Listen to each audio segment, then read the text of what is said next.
Então, começamos a gravar. Então, bom dia a todos. Então, esse aqui é mais um dia de palestra do evento Comunica Labeco. O Comunica Labeco, ele é um evento de extensão, né, do Laboratório de Ecologia e Conservação aqui da UFPA. E hoje a gente tem a presença do professor Kleber Del Claro, né? O professor Kleber Del Claro, ele é graduado em Ciências Biológicas pela Unicamp, mestrado também pela Unicamp e doutorado pela Unicamp também. Hoje o professor Kleber é bolsista de produtividade 1A do CNPq e vai aí apresentar para a gente com certeza vai ser uma bela apresentação, como sempre. Aí. Então, professor Kleber, passo a palavra, fique à vontade e já agradeço de antemão aí. Muito obrigado. Eu que agradeço, Luciano, um prazer falar com vocês aí no Pará. Nunca tive por aí, não tive essa oportunidade ainda, só de passagem. E uma universidade excelente, o trabalho que vocês fazem é muito bonito, né? Gosto muito do pessoal daí, tem muitos amigos aí, preciso ir qualquer hora mesmo. Vai ser um prazer falar para vocês. Vamos começar a apresentação aqui, vamos ver se agrada o pessoal, né? Então, vamos lá, vocês me dizem se está aparecendo bonitinho aí para vocês, para eu já ter certeza que vocês estão assistindo, tá bom? Então, só me dê um sinal, Tá. Nós vamos... Tá tudo bem, então vamos lá. Certinho, professor, tá compartilhando. Muito obrigado, então. Então, vamos lá. Hoje nós vamos falar um pouquinho para vocês da importância das interações bióticas para a conservação.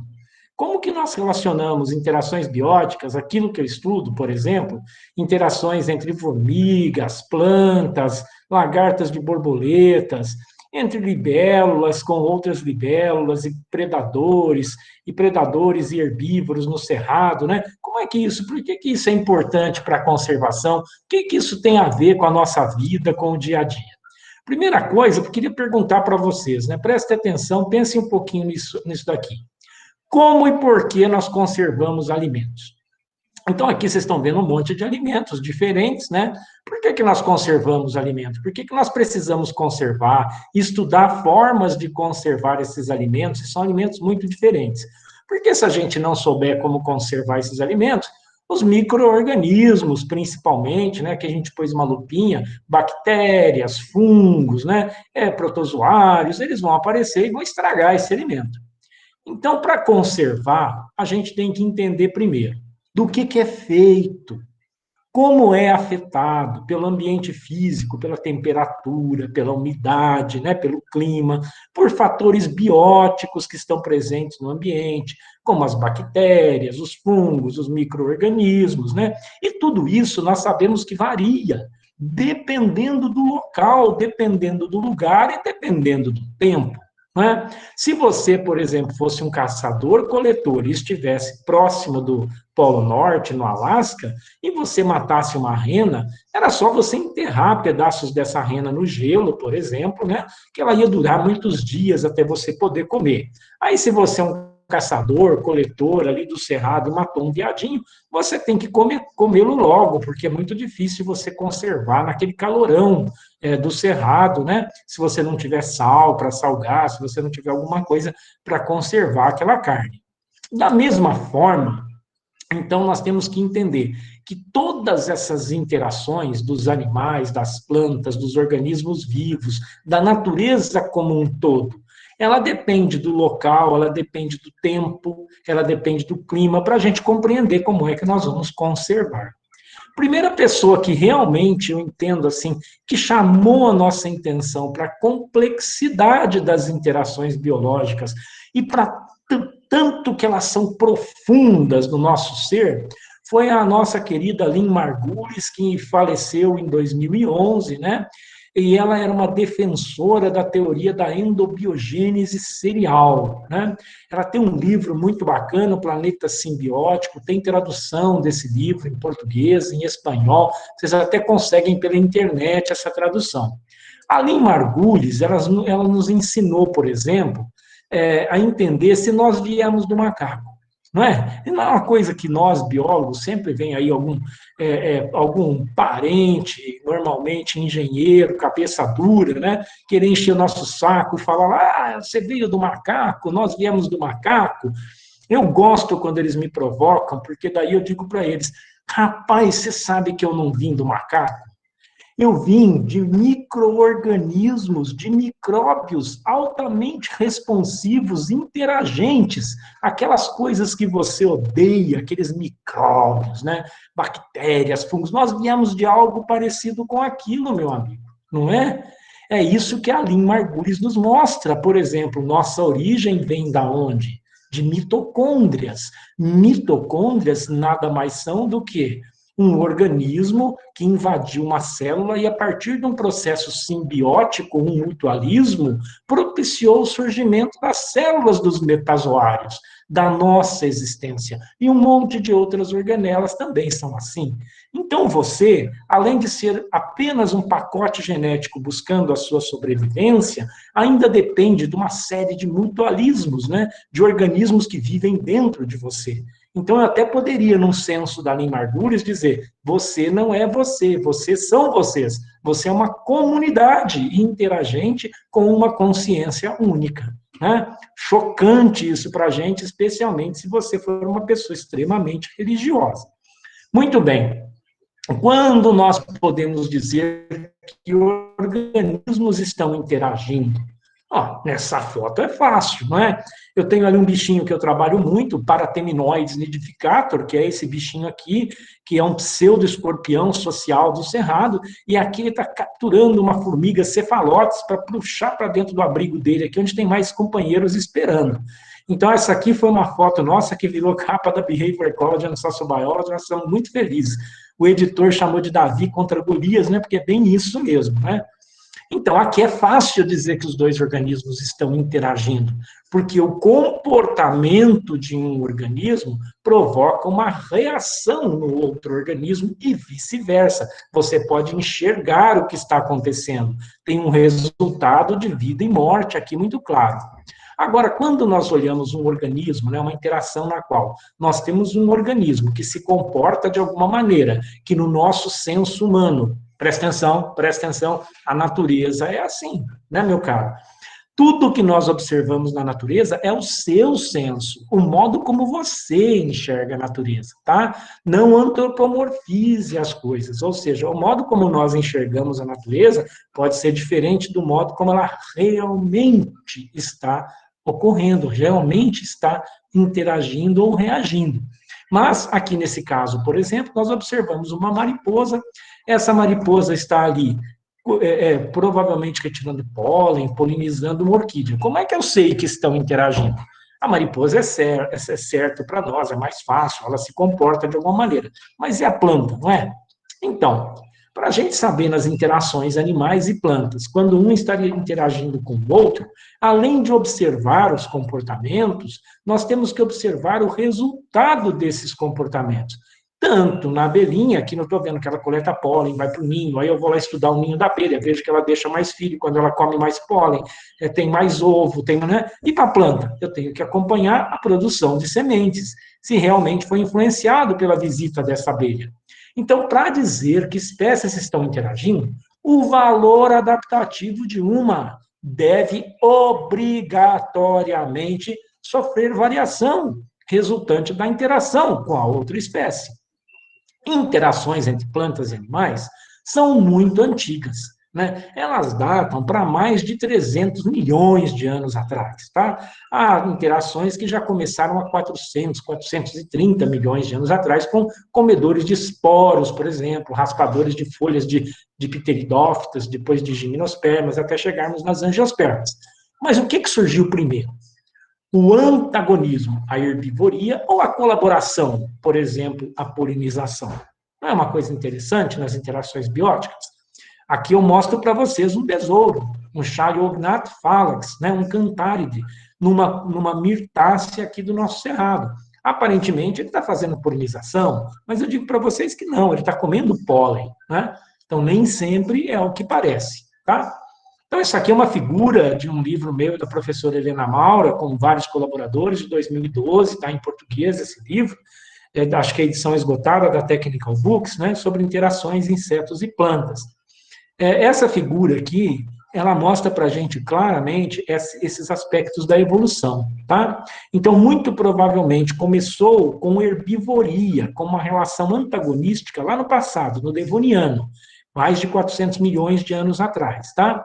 E eles comiam esporos, pólen, pecíolo, seiva, folha seca, os animais comiam. Só que aqui, ó, por volta do Cretáceo, e há hoje quem afirme que já foi no Jurássico, tem pesquisadores querendo puxar essa barrinha para cá, tá? O que acontece? Explodiu, né? Houve o surgimento dos insetos e a grande diversificação, a revolução das angiospermas, tá? O surgimento e a expansão das angiospermas.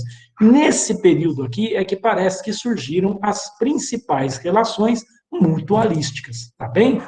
Então, possivelmente, as interações entre animais e plantas emergiram de uma herbivoria, de uma relação antagonística para uma relação mutualística de benefício mútuo, tá? Então, as plantas, como produtores, elas são, então, o quê? Como um produtor. A planta, como um produtor, ela é a base através da qual todos os consumidores precisam se alimentar. Então, já que todo mundo quer comer uma planta, ela tem que pensar em defesas. Então, quando nós pensamos em interações animais e plantas, nós temos que lembrar das defesas. E as defesas das plantas são principalmente físicas, como aqui vocês estão vendo, a presença de tricomas, né?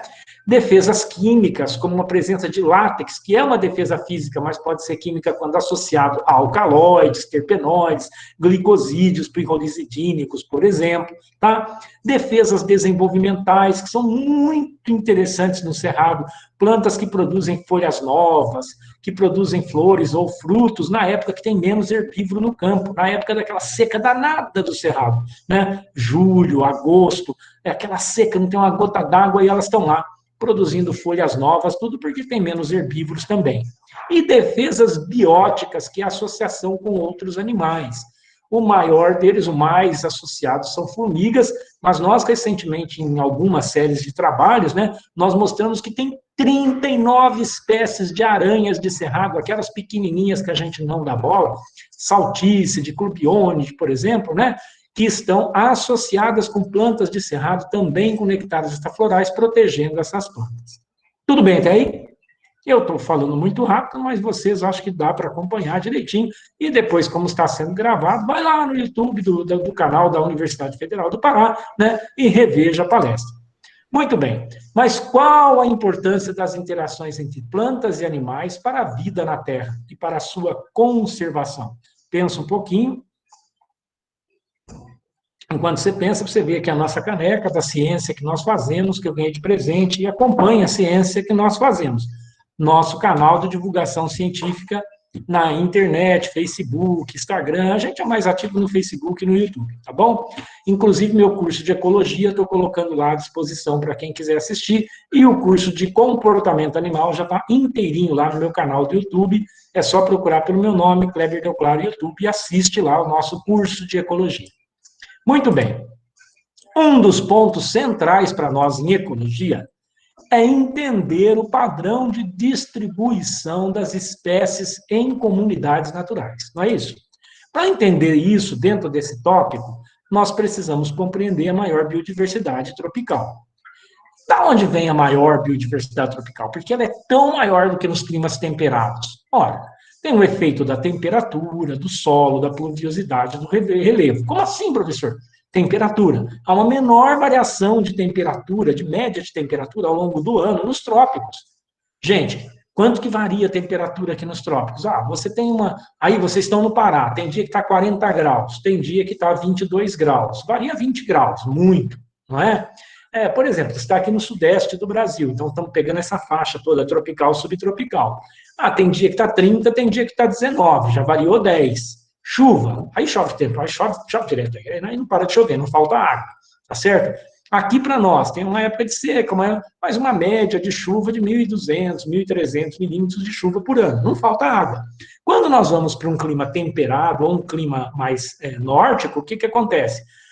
Tem temperatura máxima de quanto? Tem dia que pode chegar na Alemanha, lá, por exemplo, a 33, 34 graus, né? Já pegamos lá temperaturas recentemente com o aquecimento global na França, aí de quase 40 graus. E no inverno, menos 20, menos 18. Puta, dá uma variação de mais de 40 graus. Então, o que que acontece? A vida, ela consegue sobreviver melhor aonde tem uma menor variação, porque daí não tem interrupção por morte por causa do frio, por morte por causa de excesso de calor, tá? Por morte por falta de água, por morte por excesso de água, tá certo? Tem também influência do solo e do relevo. Então, só por aí a gente já sabia por que tinha maior biodiversidade nos trópicos. No entanto, a biodiversidade trópico-temperado é muito maior do que deveria ser, tá? Essa aqui seria a vermelhinho, a curva normal tropical de biodiversidade, aqui a curva normal do temperado. Só que o temperado, de fato, está mais aqui embaixo. Por quê? A gente não pode esquecer das glaciações, né? Nós tivemos glaciações até 30, 35 mil anos atrás. E o que acontece durante uma glaciação? Quanto mais para o norte, mais todo mundo morreu, né? Quanto mais para a zona do Equador, menos todo mundo morreu, tá? Por causa do efeito da biodiversidade. Então, as interações, como dizia o nosso querido Alfred Russel Wallace, lembram-se do Wallace?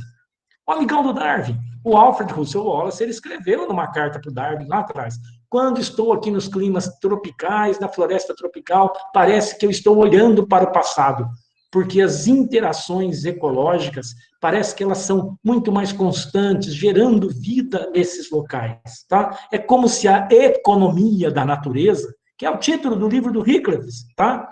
De ecologia, é como se a economia da natureza fosse mais eficiente nos trópicos do que nos temperados. Muito bacana, né?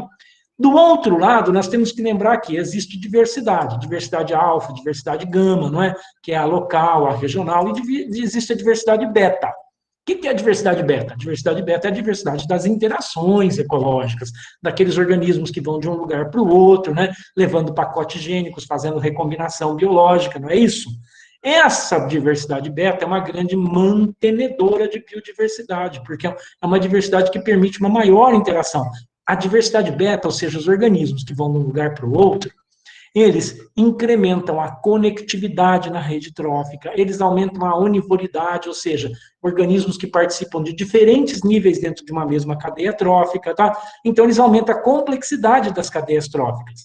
Acontece que esses dois lados que vocês estão vendo aí, esses dois lados dessa figura, eles não são excludentes, eles são complementares, e são eles que escrevem a história evolutiva das interações. Então, as interações entre animais e plantas, elas tanto dependem do tempo, do espaço, quanto elas dependem do modo como os organismos interagem, tá bem? Então, para entendermos a história evolutiva das interações entre animais e plantas, é básico que a gente compreenda história natural. História natural de cada espécie envolvida. Porque se a gente não entende a história natural, nós não sabemos como a natureza está sendo moldada. Isso é tão importante, gente, que a Nature resgatou a história natural, a Ecology agora tem uma seção de história natural, e essa semana a Biotrópica redescobriu a história natural, e terá uma seção de história natural também, né? Um ponto que os ecólogos de base, nós que trabalhamos com história natural, nós que publicamos no Journal of Natural History, né, há anos, né, temos dizendo, nunca ignore o Journal of Natural History, nunca ignore a história natural, é disso que nós precisamos para entender. Porque senão, gente, se eu não conheço a história natural de cada organismo envolvido, o que são as tão famosas redes ecológicas de interações, as quais eu trabalho muito, por exemplo, atualmente com meus alunos, como o Eduardo Calixto, Diego Anjos, com o Wesley Dátilo, que é um companheiro muito querido que está lá no México, né, brasileiro que radicou por lá. Então, todos nós temos consciência, se a gente não sabe o que cada organismo está fazendo no ambiente, aquelas redes, elas são simplesmente tabelas bonitas. Tabela bonita, que eu não sei quem está interagindo com quem e por quê. Entenderam? Então tem que conhecer história natural. Quero fazer um bom trabalho de doutorado com um bicho que é pouco conhecido. O que eu vou fazer? O primeiro ano é história natural, cara. Tá? Então vamos lá. Se você tem dificuldade de compreender a importância de estudar ciência básica em ecologia e história natural para preservar a natureza, imagine político. Os caras não entendem nem que não é para usar cloroquina, não entendem nem que ivermectina é para não briga, não é para vírus, tá? Nem isso esses caras não entendem, tá certo? Eles têm uma compreensão muito limitada.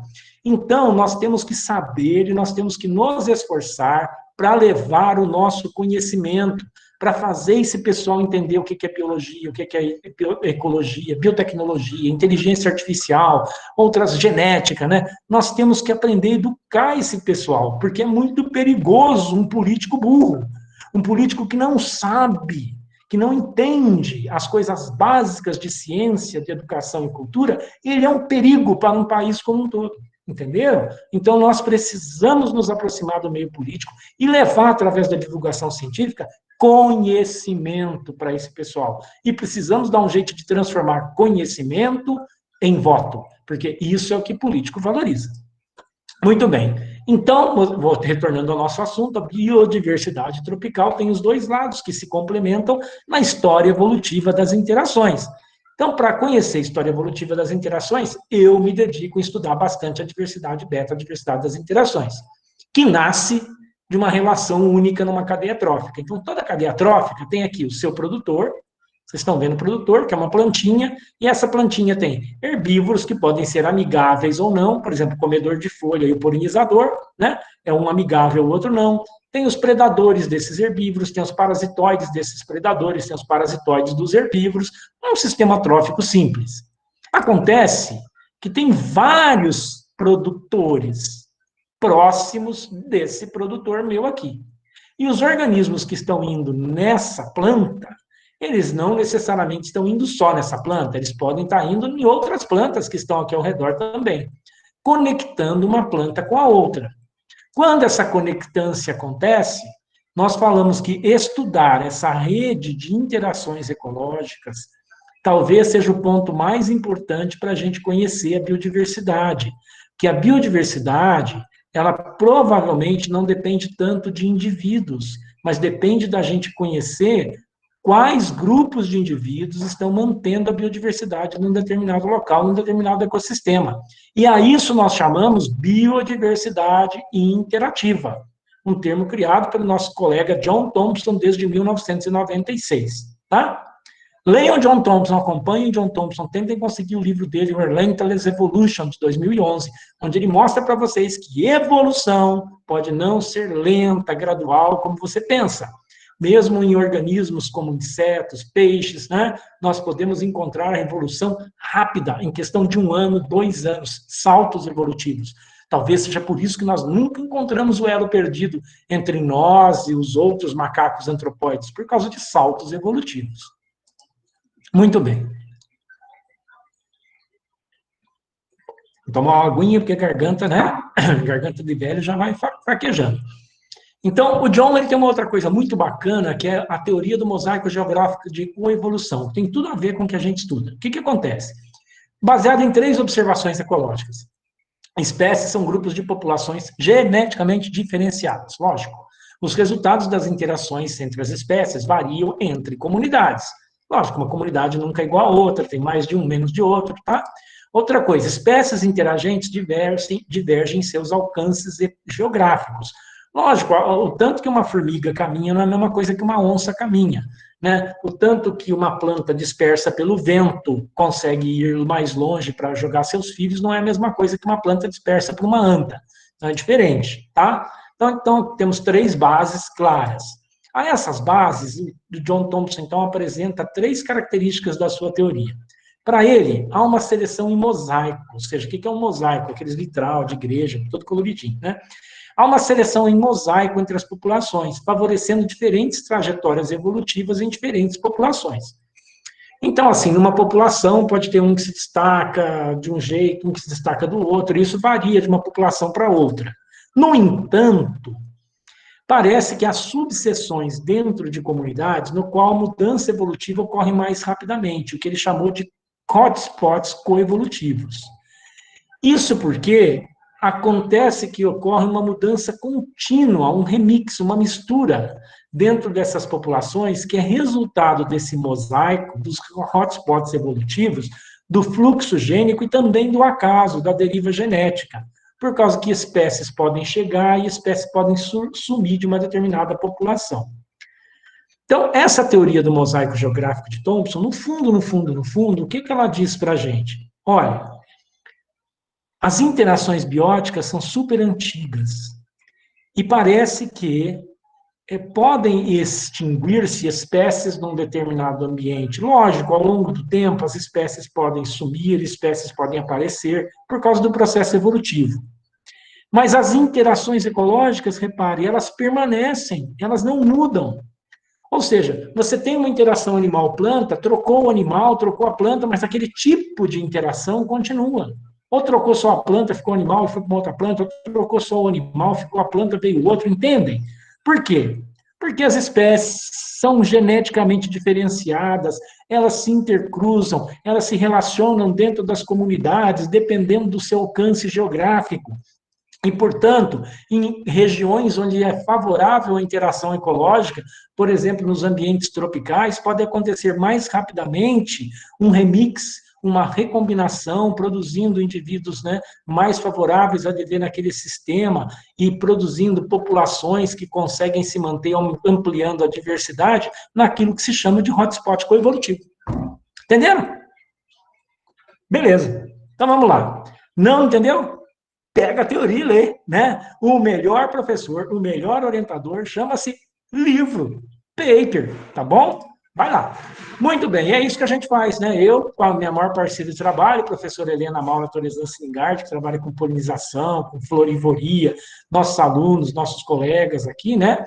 A gente trabalha muito com isso, a gente gosta de fazer balbúrdia no cerrado, tá? Muito bem, vou mostrar para vocês um trabalhinho que a gente faz nesse tipo de assunto, para vocês terem uma ideia de como nós estamos tratando de divulgar isso para as pessoas de forma rápida, de forma clara, né, para alcançar um número maior de pessoas que conhecem o nosso trabalho. Porque se a gente não divulga, de que adianta? De que me adianta só você que está dentro da universidade conhecer o que eu faço? Não vai valorizar. Nós precisamos que a Dona Maria conheça, que o seu Zé da Laranja conheça, tá bom? Então vamos lá.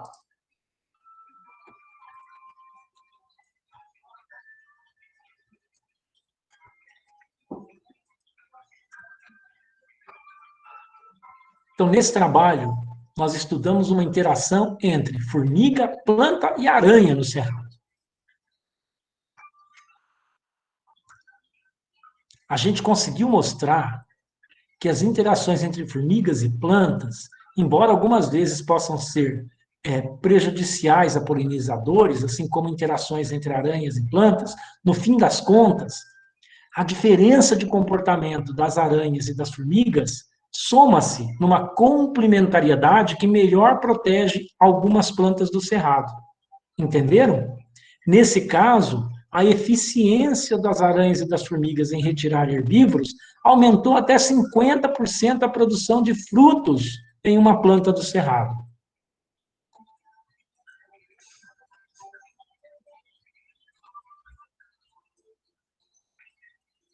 Todos os nossos estudos envolvem manipulação experimental. Nós temos grupo tratamento, grupo controle. Sempre muito cuidado com o grupo controle, tá certo? Se você não tem um controle, o advogado do diabo, que é o revisor da revista, vai derrubar o seu paper.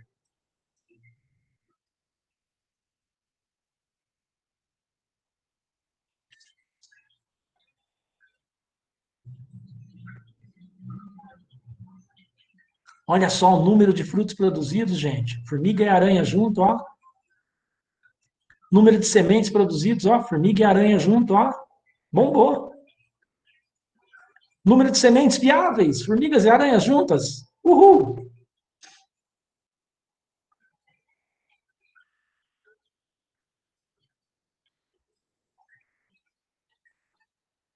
E lembrem-se, a gente encontrou 30 espécies de aranhas que se alimentam de néctar extrafloral. Tá? Foi nesse trabalho aqui, ó. Esse trabalho que a gente publicou na Plozone, a gente mostrou isso. Depois desse, a gente já tem mais uns 3 ou 4 com isso. Esse com a professora Vanessa Stefani, que foi colega do Tiago, né, que está aí assistindo a palestra com vocês. Tá? Isso tudo vocês acompanham no nosso site, a ciência que nós fazemos, tá? Está no Wix, está no YouTube, acompanha lá. Muito bem, vou mostrar aqui um outro trabalho para vocês, muito interessante. É da professora Helena Maura, que trabalha aqui comigo, a Andréia Vilela, né? Esse aqui é um trabalho nosso que a gente estudou há mais de 10 anos, né? Principalmente a professora Maura e a Andréia, que fizeram coletas em malpighiáceas do Cerrado, em 6 espécies de malpighiáceas do Cerrado por mais de 10 anos. A gente mostrou que há resultados condicionais nas interações entre plantas e herbívoros, né, e formigas, e que isso depende de floração sequencial, depende de sazonalidade. Resumidamente, o que, que a gente mostrou? O quê? Quando a gente acompanhava essas plantas ao longo do tempo, trabalho de campo do cão dessas duas aqui, ó, a professora Maura e da Andréia, tá? Aqui é a intensidade de plantas florindo. Olha só, peixotoa tomentosa. Quando a peixotoa está florindo, ela está diminuindo a floração dela, aparece a Banisteriopsis.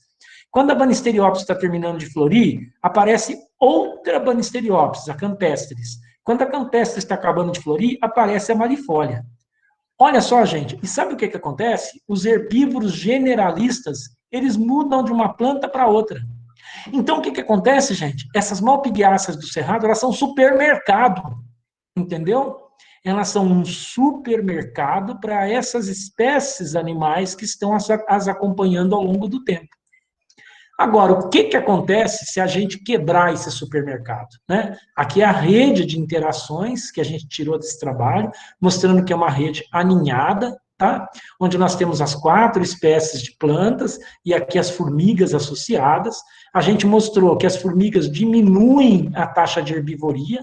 Quando você tem formiga, você tem menos herbivoria nas plantas e você tem maior produção de semente, tá?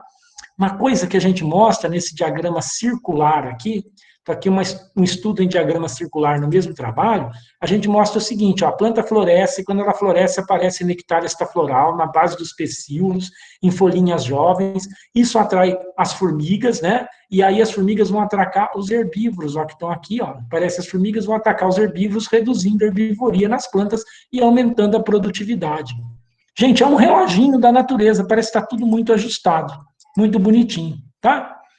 Essa outra nossa colega, Denise Lange, pegou mais espécies de plantas ainda, plantas totalmente diferentes, e nós resolvemos ver nas 9 espécies de árvores mais comuns do cerrado, com interações formigas, plantas e herbívoros, se essas interações, se a rede trófica de interações, né, essa network, ecological network, né, palavra bonita, né, impressiona, se isso mudava de um ano para o outro, e além de mudar de um ano para o outro, desculpa, vamos voltar lá, além de mudar de um ano para o outro, a intensidade das interações, olha aqui, ó, os resultados das interações variam de um ano para o outro e variam das espécies, porque depende de clima também, porque, olha, 1 grau de temperatura mais alto em um ano do que no outro, sabe o que é que isso faz? Aumenta, por exemplo, o parasitoide de lagarta de borboleta.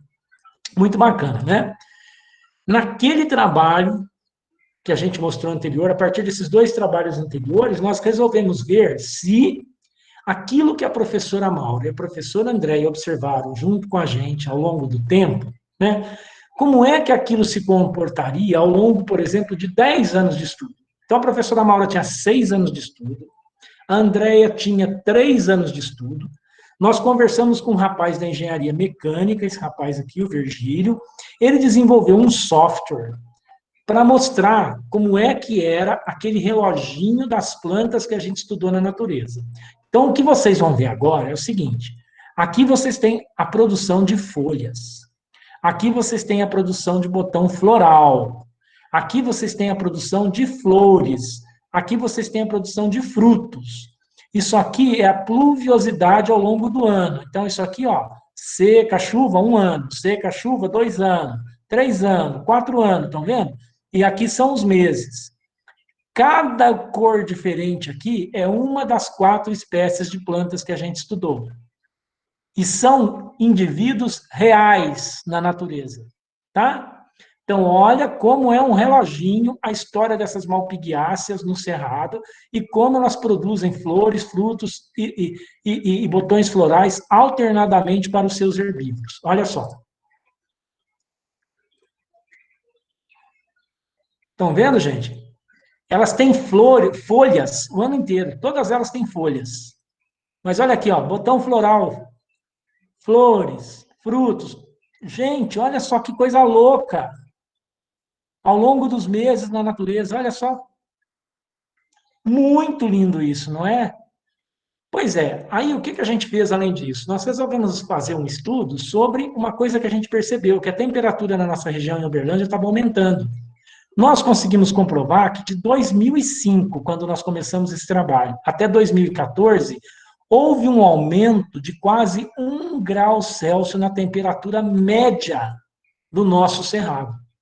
Por quê? Tiraram vegetação, as cidades no entorno aumentaram e fizeram lagos gigantescos em volta, espelhos d'água gigantescos. Tá? Então, a gente resolveu fazer um estudo agora, prevendo o que aconteceria com as espécies no ano seguinte, que a gente apostou que ia ser um ano mais quente. Né? E, de fato, foi um ano mais quente. Tá? Que foi esse ano aqui, ó, o ano de 2014. Acabou que ele foi um ano mais quente e um ano mais seco. Tá? Então, a gente queria saber, num ano mais quente, mais seco, o que iria acontecer com aquelas plantas, se o aumento na temperatura estava interferindo naquele reloginho que a gente estudou nessa fase aqui, ó, quando ainda não era tão grande o aumento climático na região. Olha, gente, em tão pouco tempo como a coisa variou. Pois bem, então esse aqui, o modelo matemático foi criado, e a gente baseou esse modelo aqui, ó, essa figura é baseada na planta Banisteriopsis laevifolia, mostrando que a Banisteriopsis laevifolia, considere isso, a floração dela é seguida pela tomentosa, pela peixotoa tomentosa, tá? Então, quando a gente simulou isso, a nossa figura, com uma precisão e um erro inferior a 3%, mostrou isso daqui, ó, que quando aumentasse a temperatura, isso aqui é o normal, isso aqui é previsão. Se aumentasse a temperatura, para essa planta haveria uma postergação no tempo de produção de flores e botões. Para essa planta peixotoa haveria uma antecipação. As outras duas espécies de plantas não seriam afetadas. Mas, na nossa percepção, essa postergação e antecipação ia criar uma lacuna no tempo, de aproximadamente 1 mês, no qual iria faltar comida para os herbívoros. Olha o que aconteceu. Agora aqui são os dados reais. Isso era 2009, isso 2013, isso aqui 2013 para 2014. Olha o buraco que apareceu entre outubro, novembro e dezembro. Então, existe sim aquecimento global, e o aquecimento global interfere nas interações bióticas na natureza, quebrando relações entre elas e diminuindo a biodiversidade. Muito bem. Depois disso, nós fizemos uns outros trabalhos também, aqui com o meu colega Robert Marquis, da Universidade do Missouri, está aposentado agora, mostrando uma outra coisa que nos preocupava, né? Será que o fogo, tão comum no Cerrado, ele destrói as relações entre formigas e plantas no Cerrado? Eu digo para vocês, o fogo mata muitas espécies de formigas, de abelhas, né? Especialmente aquelas que nidificam em plantas. E olha o que esse nosso trabalho mostrou.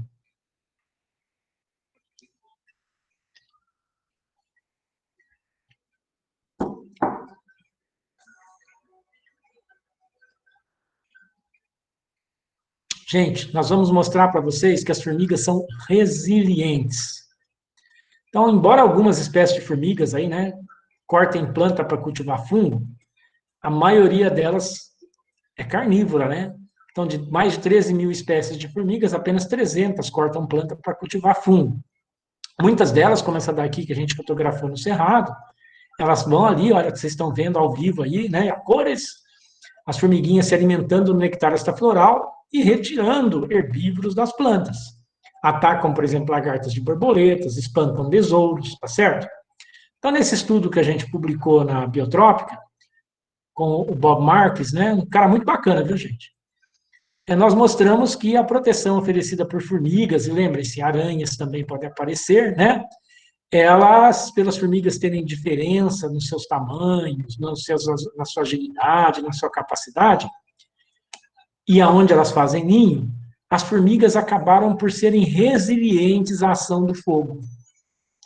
Então, gente, o fogo afetou mais a diminuição de frutos no cerrado do que a ausência das formigas. As formigas rapidamente recolonizaram as plantas. E outra coisa que a gente mostra nesse trabalho é que depende da espécie de formiga, tá? As interações bióticas, para serem eficientes, também dependem da espécie de formiga. Tem espécie que é mais resiliente, espécie que é mais agressiva e espécie que é mais covarde. Então, o fogo modificou o impacto das formigas, tá? Diminuiu. mas não o efeito delas sobre os herbívoros.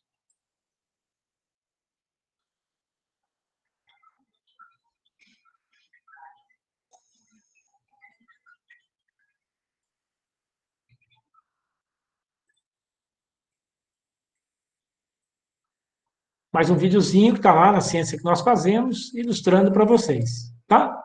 E, ultimamente, né, vou mostrar agora um último trabalho para vocês, já estamos aqui finalizando a palestra, tá? Esse a gente publicou agora em 2020, no Journal of Ecology, tá bem? A gente mostra que as interações também podem apresentar resultados condicionais, dependendo da estrutura da planta.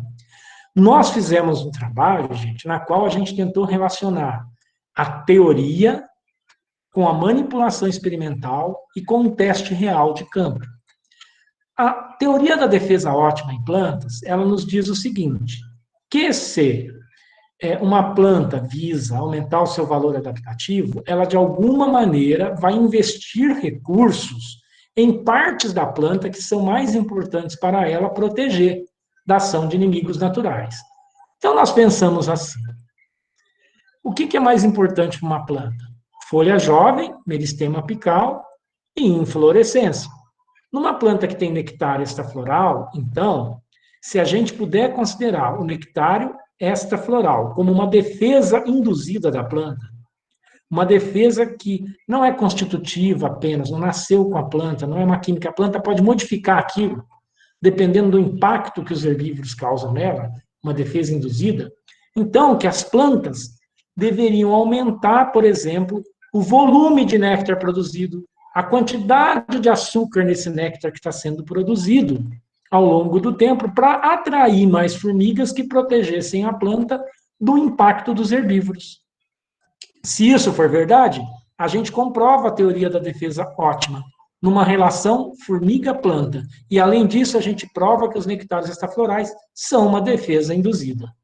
Nós fizemos esse trabalho com um aluno meu de doutorado, Eduardo Calixto Soares, foi co-orientado pela Denise Lange, nós tivemos a colaboração da professora Judith Brownstein, né, do Arizona, a dama dos mutualismos, para mim, a professora Helena Maura Torizan-Singart, que entrou toda na parte de polinização, e eu aqui, né, que estou de gaiato no trabalho. Tá bom? Então, vamos lá. O que nós fizemos? Nós fizemos o seguinte, nós pegamos uma planta chamada Qualia multiflora e nós fizemos uma grande manipulação nessa planta. Nós pegamos regiões de alto valor, né, que são, por exemplo, inflorescências, botões florais, região de menor valor, que são folhas, por exemplo, e nós fizemos uma herbivoria simulada. Simulamos 10% de herbivoria nas folhas e simulamos 10% e 40% de herbivoria nas folhas. Então, flores 10%, folhas 10% e 40%. Medimos o volume do néctar produzido, a quantidade de calorias nesse néctar e a quantidade de formigas presentes. Nossos resultados, gente, mostraram que a produção do néctar extrafloral antes e depois da herbivoria simulada variou de acordo com a região da planta. Ou seja, nectários extraflorais que estão em regiões mais importantes para a planta, como nas flores, produziram néctar com 0,69 de caloria, foi de 0,47 para 0,69. Nas folhas, principalmente de meristema apical, né, quando nós aumentamos drasticamente a herbivoria, houve um aumento de caloria também enorme, passou de 0,16 para 1,07. Ou seja, nosso estudo é o primeiro a mostrar que o recrutamento de formigas via néctar, olha o tanto de formiguinha aqui ó, que foi para as flores, mas veio muita também para a folha, tá vendo? Triplicou, tá? Então, nossas previsões foram confirmadas da teoria da defesa ótima e que os padrões de forrajamento das formigas podem moldar a forma como a planta investe em suas defesas numa planta com nectar extrafloral, tá? Ou seja, então, o néctar pode ser aumentado, a concentração desse néctar pode ser aumentado e pode ainda atrair mais formigas para aquela região, aumentando a proteção. Então, o nectar extrafloral, além de ser uma defesa induzida, ele ainda nos ajudou a provar que a teoria da defesa ótima é, sim, válida nas interações entre formigas e plantas na natureza. Tá? Nossa, a gente vai cansando, né, gente? Apesar, gente, da inerente complexidade de fazer estudos desses, como eu estou mostrando para vocês, um ponto em comum na ecologia da comunidade é a gente identificar, através de diferentes níveis tróficos, quais populações são limitadas por recursos disponíveis, forças base e topo, e quais são limitadas pelos níveis tróficos superiores, predadores, até chegar nos herbívoros, as forças topo-base. É uma prensa, não é? Em cima das plantas. Então, como o controle biológico varia em ambas as escalas, local e regionalmente, obedecendo às forças top-down e bottom-up, de cima para baixo, de baixo para cima, nos ajuda a compreender como é que se mantém a biodiversidade das interações do Thompson, tá? Muito bem, nos fornecem dados básicos para a gente compreender de forma mais clara a teoria dos mosaicos geográficos, né, em ambientes tropicais. Tá bom?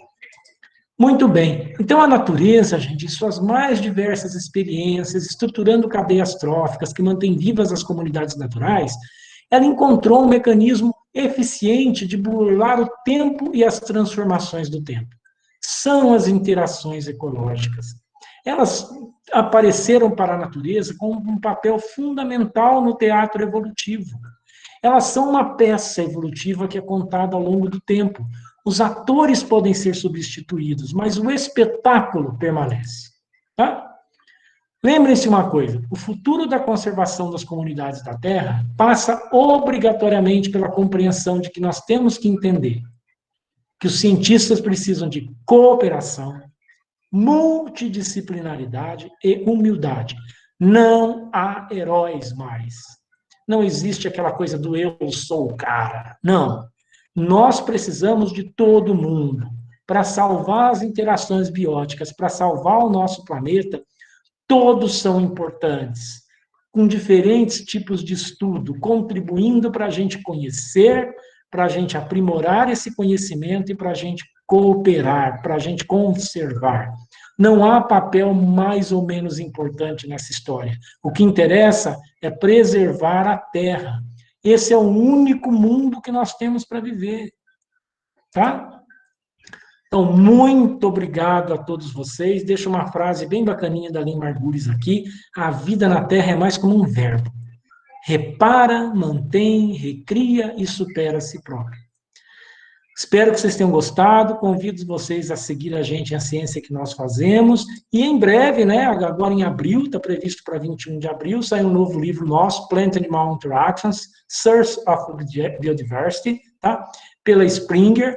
Eu, junto com a professora Helena Maura Torizan Lingard, aqui como editores, tá? E a gente tem participação nesse livro de um grande grupo de cientistas internacionais, como Lee Dyer, da Universidade do Reino, Robert Marquis, do Missouri, Judith Brownstein, do Arizona, Richard Corbett, da China, né, um inglês radicado lá na China, que trabalha com o grande nome da dispersão de sementes, tá? Nós temos o Rodolfo Dirso, né, do Antropoceno, com a gente no livro também, alguns colegas nossos aqui do Brasil participando do livro, vocês vão ver todos lá dentro do livro, tá? Denise Lange, Eduardo Calisto, Renan Moura, a Isamara Mendes, né? Tem um monte de gente que está aí com a gente dentro do livro, o casal Gutzberger, da Alemanha, na polinização, junto com a professora Maura, o Gerhard e a Ilse Gutzberger, né? Então, são nomes muito importantes, o Finn Kingsberg com o Rodrigo Pereira, né? O Finn da França e o Rodrigo Pereira de Ribeirão Preto, com as interações entre ficus, né? As vespinhas de figos e as plantas. Então, um livro muito bonito, eu acho que é um livro que vai fazer bastante diferença nas interações plantas-animais, tá? Então, muito obrigado, estou aí aberto agora a perguntas de vocês, tá? Sintam-se à vontade. Obrigado, professor. Foi fantástica, tinha certeza, né? De acompanhando as suas redes sociais. Eu coloquei aí no link no chat para o pessoal acompanhar, no YouTube, no Facebook. Tem bastante elogios lá no chat, depois você pode dar uma lida. Muito obrigado. Né, eu acho que gostaram bastante. Daí, quem quiser fazer perguntas para o professor, pode escrever no chat, ou abrir o áudio aí e fazer diretamente. E a gente vai trocando fazendo um bate-papo aí. Fiquem à vontade. Agradeço a todos vocês, agradeço muito, viu, Luciano, a oportunidade, o pessoal que assistiu, até o Diogo Vilela apareceu aí, estou vendo todo mundo lá, muito obrigado, carinho de vocês, aguentarem a palestra até o final, né? Espero que tenha sido do agrado da turma mesmo. Sim, você puxou num assunto muito importante, né, a questão de a gente voltar um pouquinho à ciência básica, né, ao conhecimento da história natural, a gente foi perdendo isso ao longo da história, enquanto se você não fizer aquela estatística clássica, o seu trabalho não é bom, mas a gente precisa muito de informação do que como é que é a história natural dos bichos. A gente não conhece isso. Exatamente, Luciano, isso é muito engraçado, né? O pessoal hoje em dia se apega tanto à estatística, eu falo assim, o que é estatística se você não conhece o que o bicho faz? Sim. Né? E hoje em dia, então, se você não usa R, você não é nada, né? Tudo que o R faz, eu vou te falar a verdade, o estatística também faz aquele programinha estatística, da mesma forma, né? Quer dizer, o R é bacana, mas a gente não pode viver de estatística. Porque daí acaba acontecendo o que aconteceu com aquele colega americano nosso, que eu não gosto nem de usar o nome dele, né? Nós temos um colega americano aí, nos deu uma dor de cabeça danada, porque eu estava publicando vários trabalhos, né, preparando vários trabalhos para publicação, de pseudo-escorpião, junto com um ex-aluno meu, professor hoje na Estadual de Goiás, né, até pró-reitor lá agora, o Everton Tiso Pedroso, que a gente trabalha com aqueles pseudo-escorpiões. Uhum. E a gente estava trabalhando, né, acompanhando muito também o Christopher Grutter, que é um cara muito bacana, né, que trabalha com personalidade animal, tem uns trabalhos legais em abelhas, e a gente está vendo que ser personalidade no pseudo-escorpião. A gente está vendo que tem pseudo-escorpião que é machão, brigão, vai lá e mata a presa, então ele tem uma função dentro da colônia importante. E tem o covarde também. Igual as gralhas lá do Nico Tinbergen, né? As que fazem moving behavior, a covarde e a corajosa. Como é que aquilo vive dentro da mesma população? E tinha esse camarada, que eu e o professor Fábio Nascimento encontramos ele no congresso de Animal Behavior em Princeton. Ele foi, assim, super arrogante com a gente, um moço novo, uns 30 e poucos anos, sabe? A gente falou, bom, o cara é fodão, né? Ele publica na Biological Letters todo dia, ele publica na Nature, ele publica na Science, quem somos nós, né? O cara não quis dar bola para nós, a gente queria propor uma parceria para ele, falou, vamos embora, né? Cara, foi a nossa sorte não produzir nada com o cara. Uma aluna dele desconfiou da estatística, mostrou os dados dela para um estatístico, o estatístico reviu os dados, eles concluíram que o cara duplicava os dados para dar o resultado que ele queria. Então, o que aconteceu? Ele teve mais de 20 trabalhos retratados, retirados das revistas. Todos os trabalhos dele da Biological Letters foram retirados, o trabalho dele da Nature foi retirado, o trabalho dele da Science foi retirado. E olha a quantidade de alunos que ele comprometeu a carreira. Sim. Meninos novos que estavam junto com ele ali naqueles trabalhos, a vergonha que passaram. Precisa saber fazer estatística e a estatística é forte, né, para a gente, mas o conhecimento biológico tem que ir para frente. E, gente, isso aí, Luciano, deixar um último recado para vocês, preservem o nome de vocês. As coisas vão acontecer para vocês ao longo do tempo, vocês vão conseguir publicar bem, vocês são pessoas boas, acredite no taco de vocês, façam o trabalho direitinho, não deu, faz de novo, faz outra coisa, não inventa, não força a barra, vai ser pego. E depois que o nome caiu em desgraça, o Luciano aí, né, o Leandro, que são um pouquinho mais velhos que vocês, a gente sabe, o nosso meio é extremamente fofoqueiro. Né? Nossa rede de contatos é minúscula, né? A gente todo mundo. Mas fantástico. Vamos ver. Pessoal, alguém quer abrir para fazer algum comentário?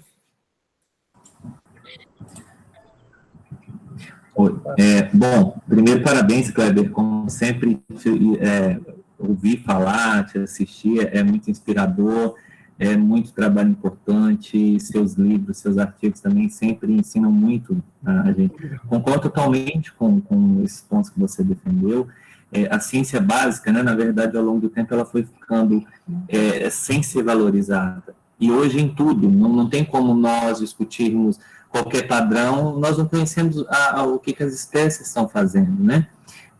Só que eu fico um pouco no dilema, porque minha formação não foi Eu adoro ecologia comportamental e eu acredito que a maioria das pessoas que estão aqui assistindo, tipo, a gente lê um trabalho de ecologia comportamental, não tem como não ficar encantado, falar, caraca, um dia eu quero trabalhar com alguma coisa assim. Só que, por outro lado, também eu fico com medo de tentar orientar ou fazer alguma coisa e ser muito básico, saber assim, cara, isso aqui não vai publicar, não vai servir para nada, eu fico muito medo. Então, eu acredito que quem não é muito da área de comportamento fica um pouco com medo. Tipo, olha, não ter esse feeling de, tipo, é interessante, mas o tanto que isso aqui vai servir para avançar ou não. E eu estava olhando no seu blog, eu curti demais o curso seu de comportamento. Eu vou assistir, vou fazer quando for possível, porque a gente precisa muito. Para a libélula mesmo, a gente não conhece a questão de capacidade de dispersão, essa interação das espécies. E é incrível. Por isso que muitos dos testes nossos, a quantidade de resíduo que fica sem informação é gigante. Porque o comportamento em si é uma das coisas muito importantes, né, para a gente entender. A gente está começando a fazer umas coisas meio malucas aí com o Rainer, com o Adolfo Cordeiro. Vamos ver se vai dar certo e qualquer hora dessa a gente vai estar te chamando para vir a Belém também, viu? Né, Mildo?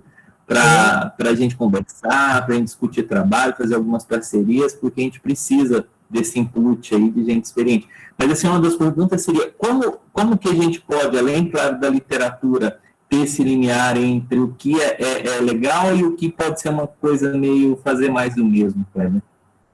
Então, Leandro, conversando com os colegas. Então, por exemplo, eu não me furto a conversar com ninguém, a tentar ajudar o trabalho de ninguém, né?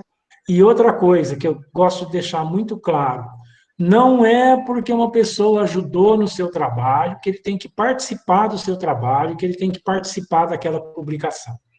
A gente deve participar de uma publicação, participar de um trabalho, quando a gente fez algo realmente fundamental para o trabalho, a gente realmente contribuiu. Então, essa é uma coisa que as pessoas que conversam comigo, por exemplo, não precisa ter receio, sabe? Pode marcar um chat, pode marcar uma conversa, a gente troca ideia, a gente dá ideia sobre o trabalho, faça isso, faça aquilo, não custa nada. Às vezes, em meia hora, para quem tem uma visão de comportamento já, que a gente já está acostumado a trabalhar com aquele tipo de coisa, dá uma dica para a pessoa que para a gente está na cara, é simples, mas uma pessoa, por exemplo, que é um taxonomista, não vai enxergar aquilo. Assim como eu, como comportamental, não vou enxergar que o pelinho da bunda da libélula é importante. Às vezes um taxonomista me fala, isso aqui é um caractere importante, talvez fazer um comportamento e saber por que esse é vermelho e o outro é azul pode ser uma coisa interessante, né? Então, às vezes também, eu que trabalho com comportamento, tenho que conversar com gente de fisiologia, para entender alguma coisa da parte de fisiologia. Tem uns trabalhos que está saindo agora com um menino muito bonzinho, peruano, que trabalha comigo, um menino de ouro, Fernando Anco Valdívia, né? A gente foi procurar a ajuda de um colega da física, que trabalha com luz, né? E aí, para ver a variação de luminosidade dentro do corpo das libélulas. Olha, para vocês terem ideia, o camarada ele montou um equipamento específico para responder aquilo que o Fernando precisava, para ver a difração luminosa no abdômen da libélula lá, né? A neoneura silvática lá que ele trabalha. Nós estamos acabando de redigir o trabalho. Então, gente, ler bastante. Não é difícil trabalhar com comportamento animal, mas demanda muita dedicação. A gente é um escravo do método que a gente determina para fazer o estudo e procurar colaboração. Leandro, quando eu cheguei aqui em Uberlândia há 30 anos atrás, até hoje eu lembro, eu estava numa reunião de instituto, que era o nosso departamento, né? O Dr. Kerr era do departamento naquela época e tinha outras pessoas junto. Até hoje eu me lembro. Então, minha primeira reunião lá, eles perguntaram, seja bem-vindo ao departamento, o que você vai fazer? Né? Aquela coisa, né? Aí eu falei, olha, eu acho que é um departamento novo ainda, vocês estão querendo criar uma pós-graduação, por isso me contrataram, então acho que a gente precisa ampliar aquilo que a gente publica, as nossas publicações, e como a gente não tem muita experiência em publicação internacional, coisa e tal, eu acho que a gente deve buscar parcerias, a gente deve buscar se associar, vou tentar me associar com colegas que estão mais à frente do que a gente, e tentar me associar também com colegas de fora do país, porque, de repente, né, essas pessoas me ajudam a ter um impulso na carreira e coisa e tal, né? Teve gente que deu risada durante a minha fala. Eu fiquei quieto, né? Era moço novo, tinha 26 anos, entrando aqui, né? Fiquei quieto, saí, não falei nada, né? Bom, os que deram risada não viraram nada na vida, sabe? Foi um professor universitário que mal pagou o salário que a gente dedica para o cara, tá? Eu acho isso uma vergonha.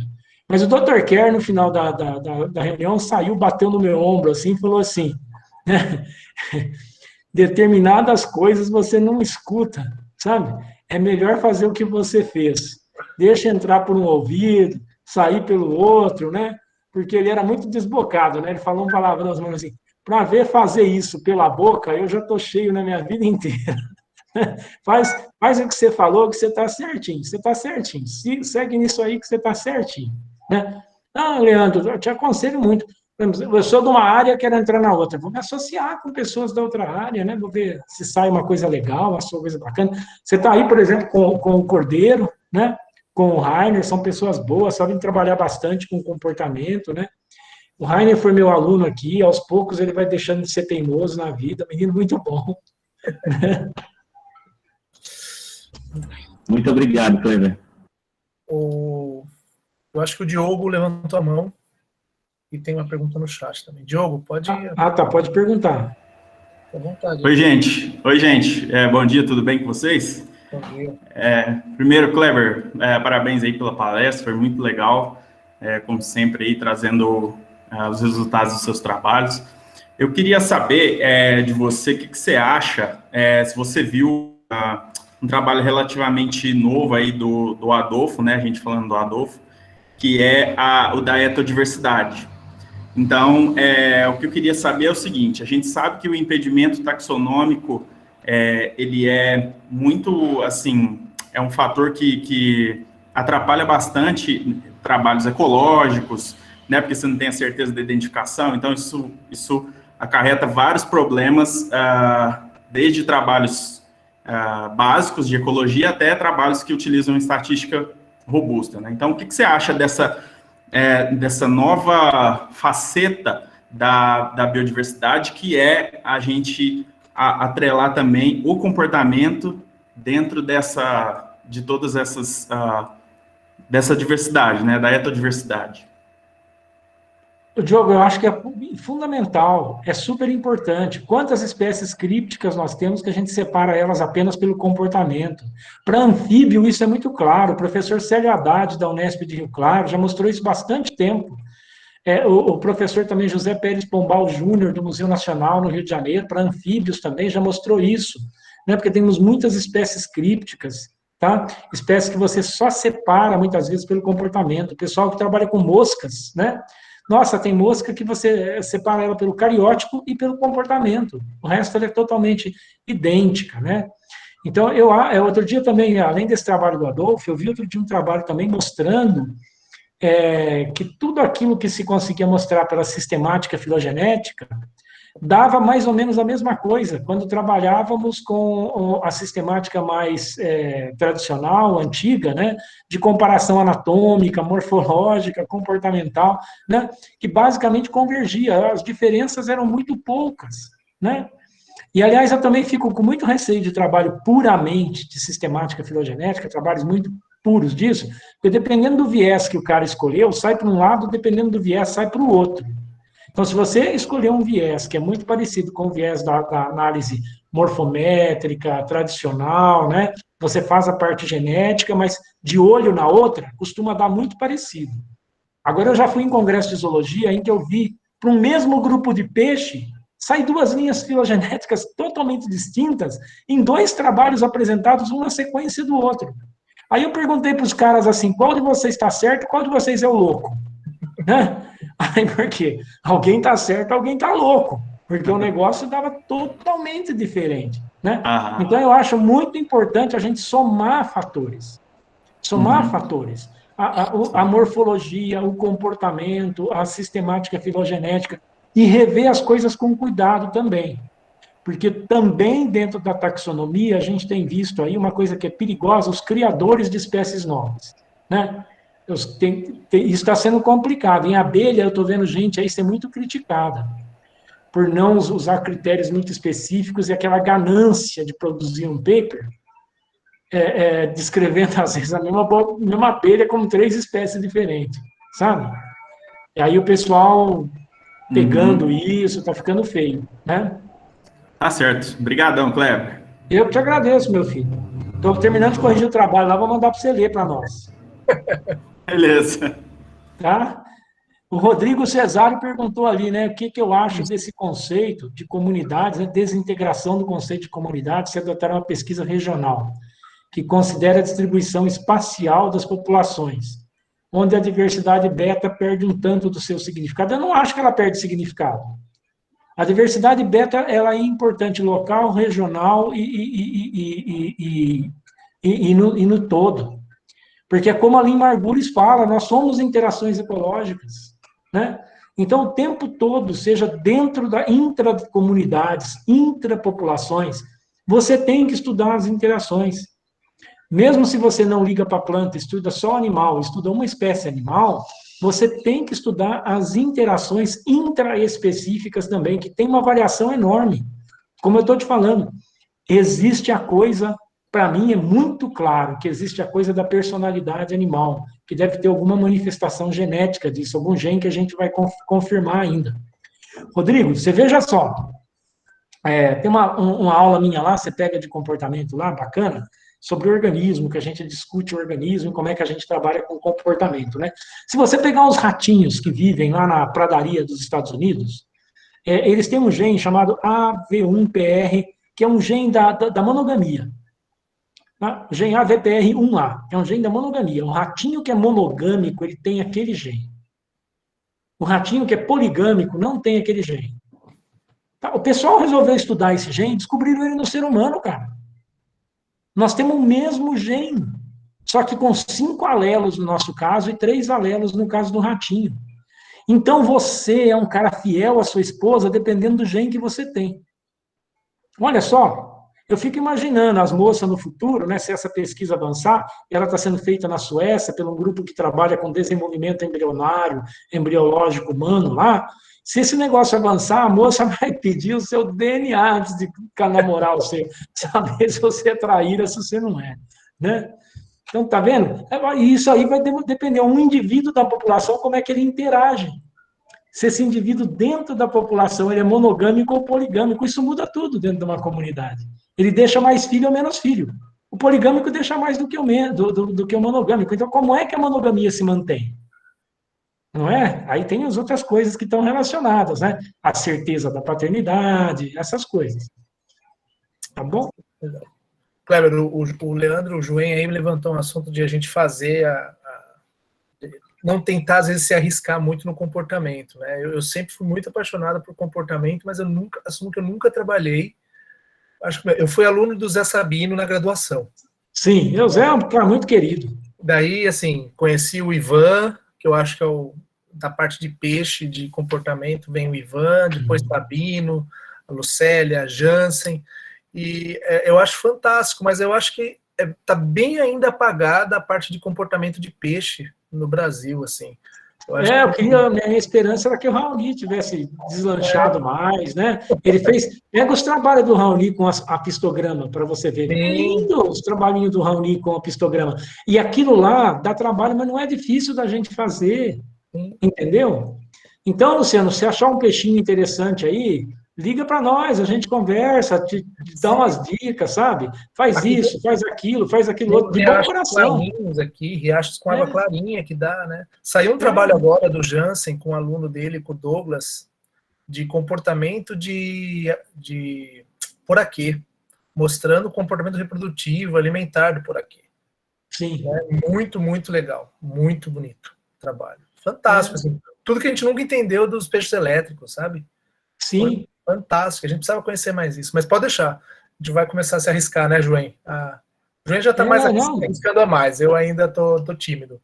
Não, o que puder ajudar, você vai ver, não tem segredo, não tenha medo, não. Pega um aluno de iniciação científica, a gente começa com o aluno de iniciação científica, porque daí tem mais tempo. Se deu errado, você tem tempo de acudir o menino com outras coisas. Isso, os meninos de pós-graduação, escuta isso, tá? Mestrado, é mamão com açúcar, filho. Mamão com açúcar. Você não inventa no mestrado. Não inventa, você vai fazer o que seu orientador sabe. Entendeu? Para não dar errado, você tem 24 meses. Dá uma pandemia, ó, nossa senhora.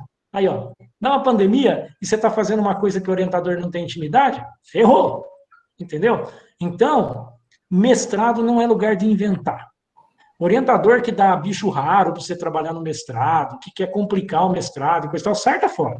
Entendeu? Já olha antes isso e sarta fora. Tá? Doutorado. No doutorado, você pode realmente tentar dar, você tem que tentar fazer algo mais, um passe a mais.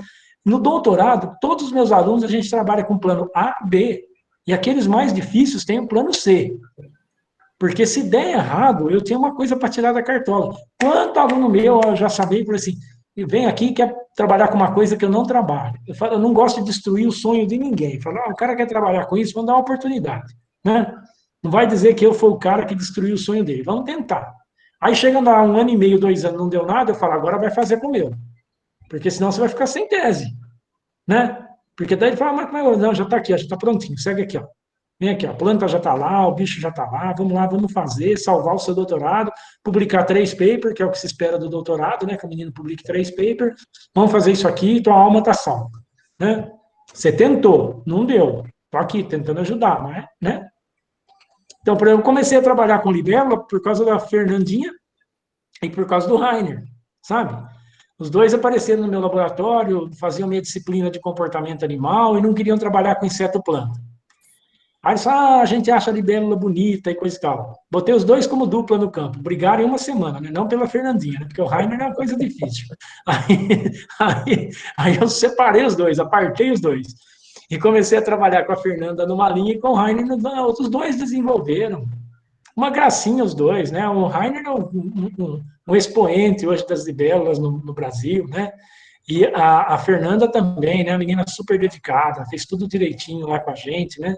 Então, é dar força para os meninos. Eu nunca imaginei que eu ia trabalhar com libélula. Eu fui para as libélulas por causa dos dois, né?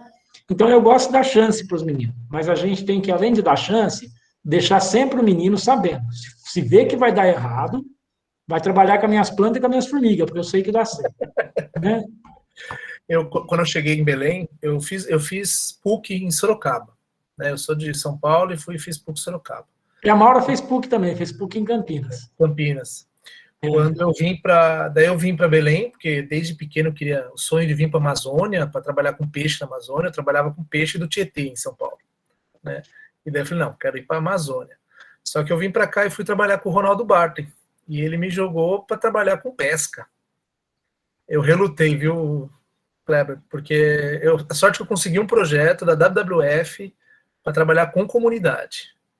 E eu fui insistente, falei, não quero pesca, não vou. E no mestrado, né, tem pouco tempo, mas eu consegui trabalhar com comunidade. Daí no doutorado eu tive que fazer pesca também, porque tinha um projeto de pesca. É tudo bem. Você sabe que tem uma coisa que eu acho interessante de pesca, que a gente viu, né? Ô, Leandro, não vai arrepender eu não vou arrepender de ir no laboratório, não, pode ficar tranquilo.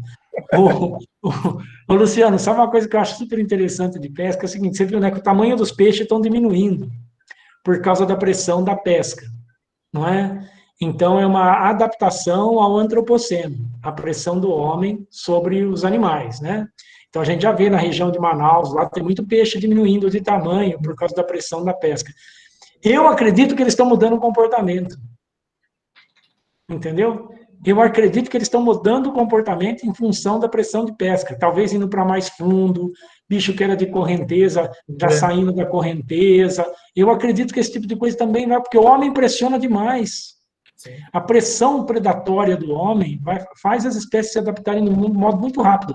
Sabe um bicho que não deu...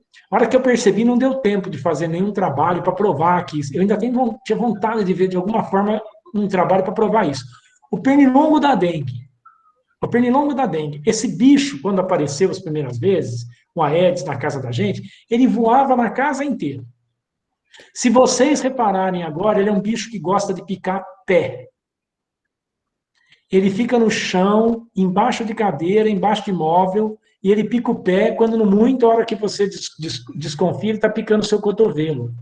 Não é mais aquele bicho que de noite vai na sua cama, ou de dia, que fica rodando na sua cabeça. Eu acho que ele teve uma adaptação comportamental ao inseticida, porque o inseticida não entra embaixo do sofá. A raquete, né? Aquela raquete. A raquete é mais nova, mas o inseticida não entra embaixo do sofá. Por isso aqui, quando às vezes eu estou passando aqui, eu agacho e jogo embaixo do sofá, falo, não, Kleber joga até embaixo do sofá. Falo, o desgraçado está lá. Ele está embaixo da mesa, embaixo da toalha, ele aprendeu. A turma acha que eu sou louco, né? Não. Mas repara na casa de vocês, para vocês verem, se o bicho não pica mais o pé. Então, os animais vão rapidamente se adaptando ao homem. E eu acho que na pesca é uma coisa interessante para estudar. Mudança comportamental dos peixes em função da ação predatória humana. Eu acho, é difícil de fazer o trabalho, mas eu acho que dá para mostrar. Para algumas espécies, talvez não. Talvez seja fácil de fazer. Até com manipulação experimental em tanque ou em aquário, sabe? Pode ser que dê certo. Clara, né? Água de observar, mas legal. Tá bom? Beleza.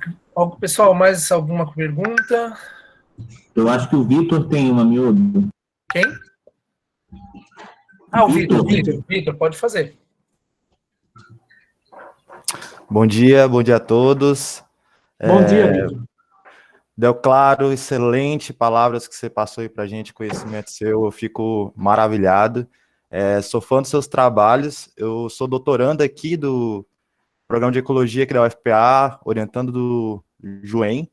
E, assim, agora eu estou trabalhando na minha tese, estou tentando me aventurar nessa área de traits funcionais com odonata, tá? E, assim, ultimamente eu ando lendo bastante trabalhos que envolva história natural, assim, e comportamento, para eu conseguir buscar os traits que eu tenho interesse. E, assim, inclusive uma questão que eu gostaria de colocar aqui, quando eu vejo o trabalho de você, o seu, Deoclaro, do Guilherme Ferreiro, do Vilela, eu já me sinto confortável porque eu sei que lá vocês vão colocar notas de história natural ou uma nota de biologia. Então, toda vez que eu vejo um trabalho que tem o nome de vocês, eu já posso abrir, que eu sei que dali tem informação sobre o bicho, sobre a biologia do bicho. E aí é o seguinte, a minha pergunta você estava falando sobre história natural mais cedo na sua palestra, e aí eu fiquei assim na dúvida. Quais são os limites da história natural, professor? Tem um conceito bem definido do que é uma história natural de um bicho, porque você falou que as revistas estão resgatando essa seção, e como eu consideraria o meu trabalho como um trabalho de história natural? Muito boa a sua pergunta, Vitor. Na história natural, a gente tenta descrever, né, a gente faz todos os esforços para descrever a vida de uma espécie. Os aspectos ontogenéticos dessa espécie, se ela é um animal, ou os aspectos fenológicos dessa espécie, se ela é uma planta, mostrando as peculiaridades de cada uma dessas fases, tá? Para animais, em geral, a gente envolve etogramas, que são repertórios comportamentais, ajuda muito em história natural, a gente compreender o que o animal faz e o que o animal deixa de fazer. Porque não fazer nada, ou também não executar por opção algum determinado tipo de comportamento, também é parte do comportamento da história natural. Então, a história natural ela pode ser tanto descritiva, como aquela história natural dos historialistas antigos, como dentro da descrição de uma história natural, você pode ter manipulação experimental e trabalhar, sim, um pouco com ecologia comportamental num trabalho de história natural. Se você quiser publicar na Ecology, na seção de História Natural, eles te pedem uma manipulação. Aquilo não é história natural pura. Se você quiser publicar um trabalho de história natural pura, totalmente descritivo, você só consegue um lugar, Journal of Natural History. Tá? Que é um trabalho de você mostrar, por exemplo, em que hora que a libélula chega na lagoa, quantos machos que chegam, quantas fêmeas que chegam, o que faz, o que não faz, que hora que copula, como é que copula, descrição do comportamento, sabe?